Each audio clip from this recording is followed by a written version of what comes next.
The top 7 things not to do when starting the business. So I got a great question from one of my YouTube viewers, Emil, love you guys, who wrote in to say, Evan, I've been watching your videos for a while now. Hope you enjoyed your trip to Asia. I did. It was awesome. You can watch the videos. I've searched on YouTube and Google, and I always get videos, articles about what to do. I believe knowing what not to do is equally important.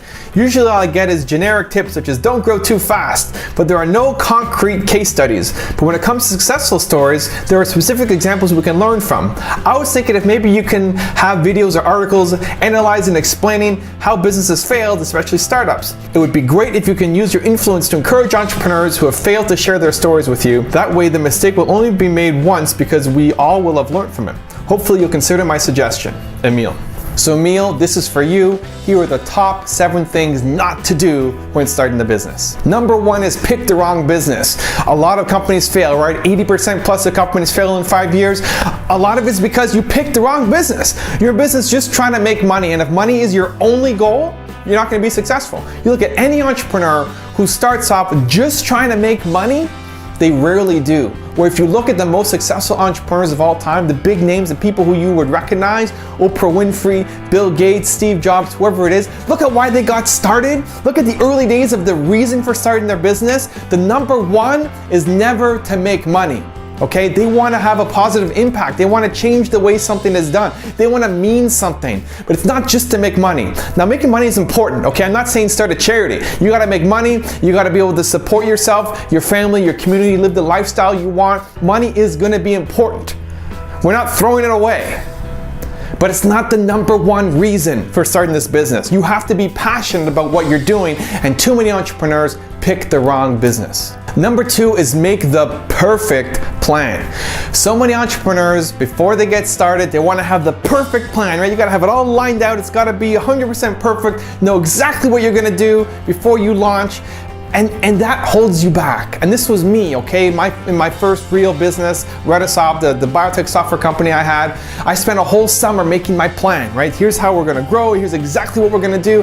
And as soon as we launched, everything changed because my plan was wrong, my assumptions were wrong. And so, too many entrepreneurs get focused on making the perfect plan that they don't start, that they hold themselves back. The best thing you can do is plan a little and start, right? When you get feedback and reaction and customers telling you what they like and don't like, you'll have to adapt anyway. So get that feedback as soon as possible. Don't worry about making the perfect plan, and don't wait until you have that perfect plan, because so many people wait so long that they don't actually take any action at all. They give up on it because they can't figure out the perfect plan. You will never have the perfect plan at the start.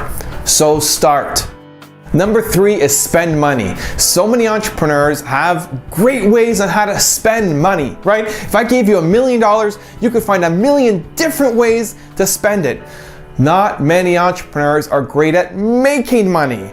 And so stop trying to think about how to spend money, okay? You do not need a website. You do not need an office. You do not need a car. You do not need business cards. You don't need anything. You need you and your hustle to get out there and start talking to customers. Stop trying to figure out ways to spend money. You do not need money to make money. You need to work. You need to hustle. You got to get out there and start talking to people. It takes your time. You got to invest your time, but don't start investing your money. Stop spending money until you're making some money. Number 4 is try to do it alone. You can't do this alone. You cannot do this just on your own. You need people to help you. And whether that's having volunteers or interns that I had when I started my first business, whether it's having people who are working for you part-time. The first guy I hired was for 1 hour a day to relieve some of the work off of me, right? Whether that's having a mastermind group of people that you connect with. I have one that I run here in Toronto where we meet every month to talk about our businesses and help each other out. You can't do this alone. You need to be able to talk to people, have people help you. And we're not spending money at the start, right? Back to the last point, we're not spending money on these people at the start, but you can attract people to you. You can meet up with a mastermind group once a month. You can have volunteers or student interns helping you out. Hey, if you're standing for something important, you're gonna have people coming to you. I can't tell you how many people want to volunteer at my business because I'm trying to do something big and important. You could start that way, but don't try try to do everything yourself, because running a business is a lot harder than one person can manage. And if you want to do something big, you want to have a big impact, you want to change the world, you want to have a huge, meaning, and also make a lot of money in the process, you need to be able to reach out and not do everything yourself. Number 5 is jump into the wrong partnership. So many entrepreneurs jump into partnerships. Maybe you met somebody at a hackathon over the weekend, you have this great business idea and there's 6 of you starting up.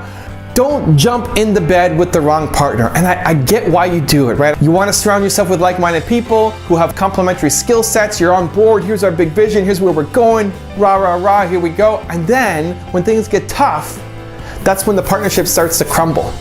That's when a lot of fights start to happen. Being in a business partnership is just as important as being in a marriage, right? You got to think about these people as, I'm going to get married to this person. Can I live with that, right? You're seeing them how many hours of the day, right? You're seeing them probably more than you're going to see your husband or wife during the week.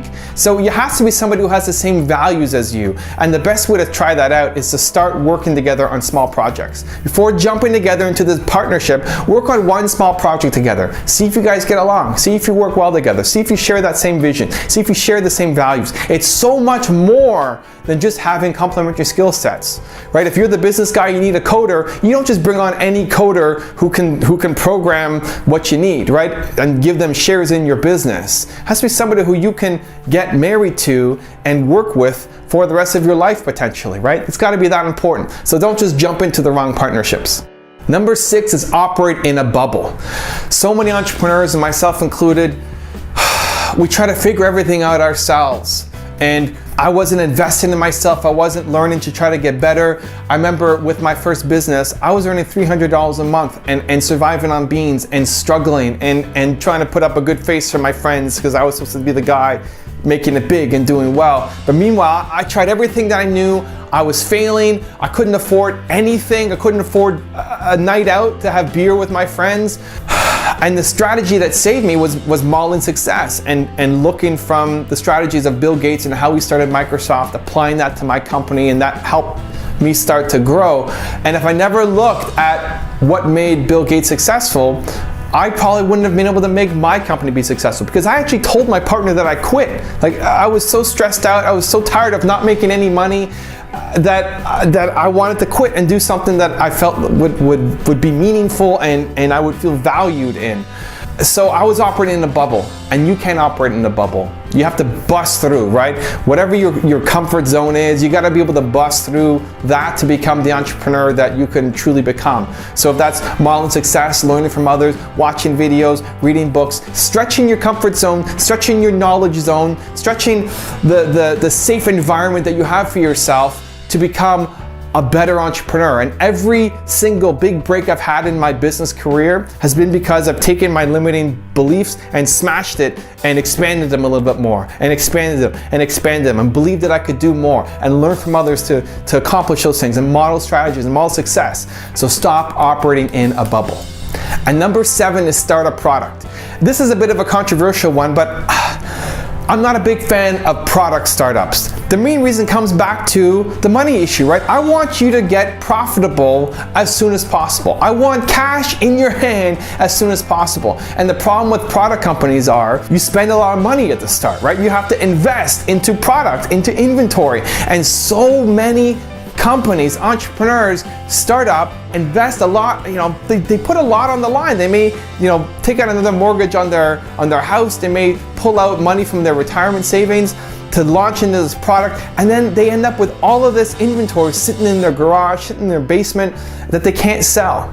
And so many product companies fail because they picked the wrong product. And it's so much easier to start in a service-based business, because you're not investing anything except your time. You don't need to invest any money into a service-based business except your time. And what that does is allows you to get close to your customers, allows you to refine your message, allows you to refine your service, because the service you go in thinking you're gonna do is not the service that you end up actually doing. It will change, right? Go back to the point about planning. It will change, and it's so much easier to be flexible in a service-based business, to figure out what your offering is gonna be and then launch into a product, right? Get some content cash flow coming in. Get that mortgage bill and that electricity bill paid off from your service-based business. It's harder to scale a service. It's much easier to scale product. That's why it's so attractive, right? You want to trade time for money. You want to build a huge empire. That's why I'm building a product. But start with a service to get the cash flow coming in, to get you close to the customers, to get you understanding what it is that people want. You have a base of people to then sell your product to. You have an income stream coming in, support you, then launch your product and dominate the world. So I'm not a fan of starting with a product. So in summary, the top 7 things not to do when starting the business. Number 1, pick the wrong business. Number 2, make the perfect plan. Number 3, spend money. Number 4, try to do it alone. Number 5, jump into the wrong partnership. Number 6, operate in the bubble. Number 7, start a product. And believe. You guys like this video? You want to see more? You can subscribe to the channel. Thank you so much for watching. I'll see you soon. Hi, I'm Tor Efsman from TimeManagementChef.com. Evan Carmichael's newsletter, Epic. Subscribe.